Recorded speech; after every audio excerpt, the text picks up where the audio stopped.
Leslie, it's great to see you. You are a New York City Employment and Training Coalition board member. You run Hot Bread Kitchen. There's been some great news and I think some attention specifically as to the programs and resources that you're providing in connection with New York's new arrivals. What can you tell me about how it's working? Because if I understand correctly, graduation is coming soon. Yeah, well, thank you so much for talking about this, Greg, and having me. So the Culinary Fundamentals program for new New Yorkers started a few weeks ago. It is our signature Culinary Fundamentals program for prep cooks, but it's been enhanced for the migrants and asylum seekers. So for one thing, all of our teachers are bilingual, fully bilingual, and we also have an additional hours of English classes for speakers of other languages at the end. So they're taking 4 hours of culinary training in the mornings and 3 hours of English classes at the end. It's a 5-week program. They will get their food handler's license at the end, and then we will place them in jobs with food employers all around the city.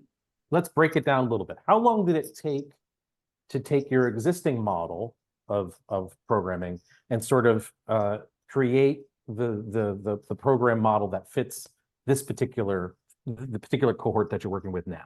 Yeah, we at Hot Bread Kitchen moved pretty fast because we had been trying to figure out a way to plug in and be part of the solution to the crisis with the migrants and asylum seekers all last year. So when we were presented with a funding opportunity to launch this program, we were pretty much ready to go. We had to figure out some logistics, but we were pretty much able to go.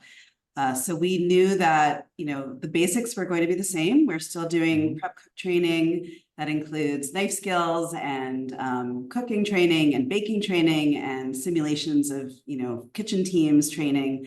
But we also knew that we needed to enhance it in some way. So we have, as I said, additional English class. We have fully bilingual instructors and fully bilingual staff. There is a case manager also assigned to this team full-time, and they too are bilingual. And how is it that you found, I think it's noted that you recruited from other nonprofits, is that right? For the members, we call our participants members, and once a member, always a member of Hot Bread Kitchen. We have, warm relationships with more than 200 nonprofits around the city who we work with, both to recruit members, but also because we do have holistic programming and we rely on those nonprofits as a referral base for when our members need specialized services. So it's a very reciprocal relationship. So we put out the word that we were going to be launching a specialized program. We added to that list based on lots of conversations with advocates and other people involved in the migrant and asylum seeker work to make sure that we were working with other nonprofits that really were focused on this population. And we've also been working with government agencies. So there's quite a few members who've come to us through the State Department of Labor actually too. And in the members coming on board, what is the specific expectation that you had from them in terms of any credentialing, in terms of work authorization or otherwise that they need to have to be able to enter? So they all do need to have work authorization. Right. I'll just share for the first cohort that's in the middle right now, we have 25 spots. Right now there's, I think, 16 people in that program. But we had 200 applications for that program.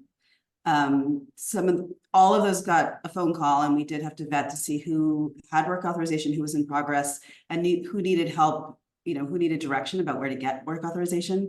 There were quite a few folks who were in progress, and we were able to push them out to a future cohort. So we're not turning them away. We're just kind of helping them to make sure that they have the authorization and getting them into a cohort as quickly as possible. And in terms of the landing spot, like I think the restaurant industry in particular has been communicating on some level about a desire to work with folks and bring folks on board. I feel like I've heard that for a extended period of time now. What are you seeing in terms of the possibilities? I mean, do you feel like the landing spots are in place at this point in terms of the employment opportunities, or is there some additional amount of structuring, scaffolding that has to happen for the restaurant folks to sort of bring your grads on board? Yeah, no, that's a great question. Well, I'll say that when we put this proposal, the initial proposal together, we added in some of our biggest employer partners who signed on before we even got the funding to hire graduates from this program. So included in that list is Union Square Hospitality Group, Restaurant Associates, Jose Andres Group, that does some corporate food around the city. The Hospitality Alliance has also been a part of the program from the get-go to help bring in employer partners. So before we even had a cohort, we already had employers who were saying they were willing to hire folks. On top of that, we have a couple hundred employer partners that are kind of ready to hire these people as well. And, you know, the food industry just offers so much opportunity, and, you know, really an accessible way to kind of start a job here in New York City. There are more than 40,000 food employers in New York City, and obviously that translates into hundreds of thousands of jobs. So we have no doubt that we're going to be able to place folks into jobs right away, and that they'll be working pretty much as soon as they graduate, which is really exciting.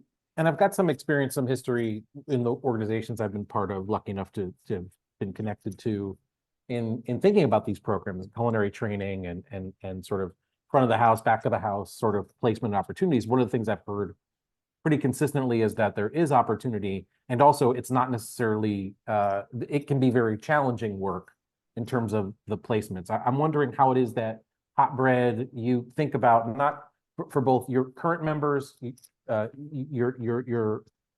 folks you work with, how is it that you make sure that they find success, you know, when they get that placement? I wonder how receptive and open your employer partners are to that. Obviously, if they know you, they want to make it work, but I'm just curious how it actually plays out. Yeah.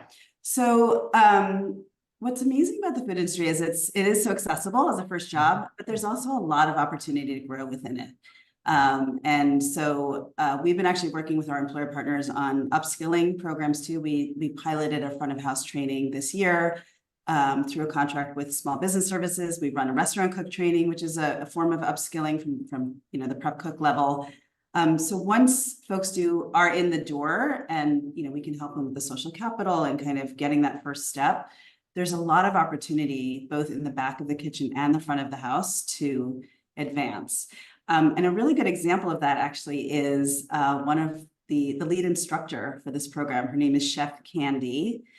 She is a graduate of Hot Bread Kitchen from a few years ago. She went on to work at Restaurant Associates at Google. So she was in Google's cafeterias, one of 80 women we've placed in Google's cafeterias, actually.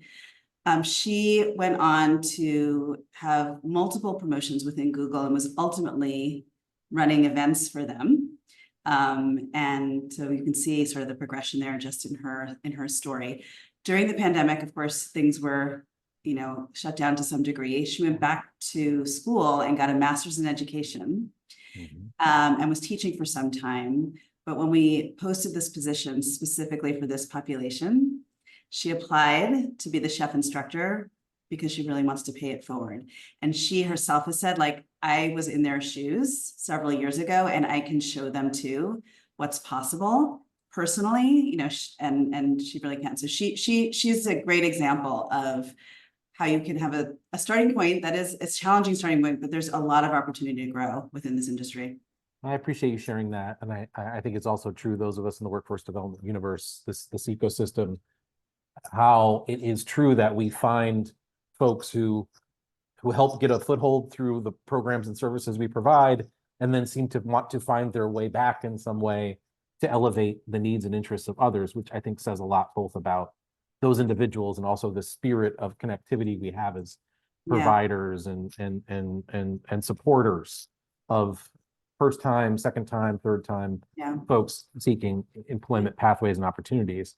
I guess as we wrap up, look, you've got tremendous history and work experience. This space, government space, you've built your own nonprofit, you've got your hands in lots of things and you've found success. If you could wave a wand, if you were sitting in a different chair in this particular moment, in terms of developing, leading, advancing strategies to create more opportunity specific to the members you work with now, but more broadly, I think our new arrivals, our new New Yorkers, what would you like to see? What is the sort of systems approach, policy approach, programmatic engagement? What is it that you most want to see happen, or you would most want to see happen to move us forward in meeting the needs Yeah, that no, we clearly you see? And just to recap, if I understand, you had what, 200 folks lining up for this opportunity alone, right? So just curious about all of yeah. those folks waiting in line. You know, I more and more as I do this work, see the incredible value of both the training that we are providing folks in the workforce development field and also social capital. It's something that we're starting to name here at Hot Bread Kitchen, that social capital is a really important ingredient for success for our participants, our members. So I think if I were to wave a magic wand, I would want for funders, and including private and government funders, to understand that it takes both training, but also sort of that wraparound, thoughtful planning around making connections between folks who want to work and the employers who I know want to hire them.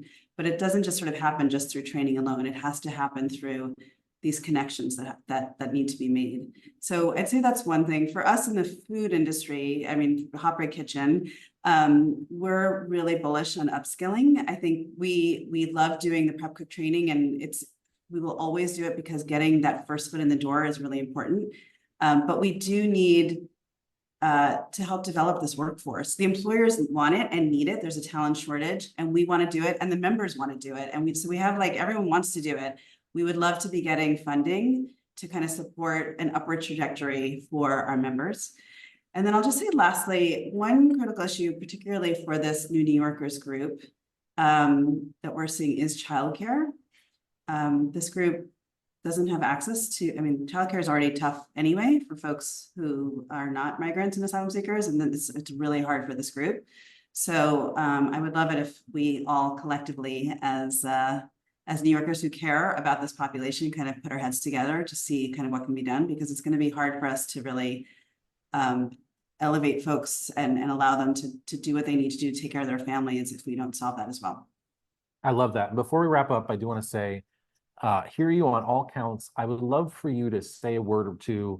When you say upskill, what do you mean? I think for some, that's still a concept that folks need to think. And also, I'd also love to hear a word or two more about that social capital piece. Because again, I think some of us have received that, found that, had that, but we don't necessarily know how to label it, identify it, but there's a need to build it. So I'd just love for you to say a little bit more about upskilling and social capital. Sure.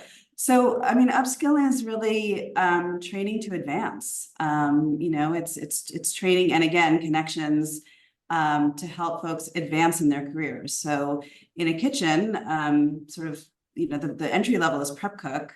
You know, it then moves to line cook, and there's sous chef positions, there's executive chef positions, there's front of house positions, there's kitchen manager positions. All of those positions, you know, folks can be promoted just sort of organically, but some people do need some training. And I think we probably all see it even in our own workforces, right? Like, we do need to provide training, for example, for first-time managers. Like, they don't necessarily know what they need to know. The same thing is true in every industry. And for us at Hot Bread Kitchen in the food industry, there are literally techniques sometimes that need to be taught.